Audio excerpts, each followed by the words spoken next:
दशैंको पौराणिक कथा। धेरै वर्ष पहिले पौराणिक कथा अनुसार त्रेता युगमा रामले सीता उद्धारका लागि लङ्कामाथि आक्रमण गर्नुअघि समुद्र किनारमा बसेर 9 दिनसम्म देवीको पूजा गर्न थाले। यो कुरा रावणले थाहा पाएर पूजा असफल पार्ने षड्यन्त्र गर्यो।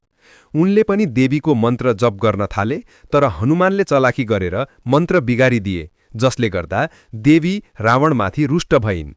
रामको पूजा सफल नहोस् भनेर रावणले एउटा नीलकमल चोरेर लुकाए। अब पूजा अपूर्ण हुने भयो। देवी रुष्ट होलिन् भनेर रामले आफ्नो आँखा नै अर्पण गर्ने संकल्प गरे।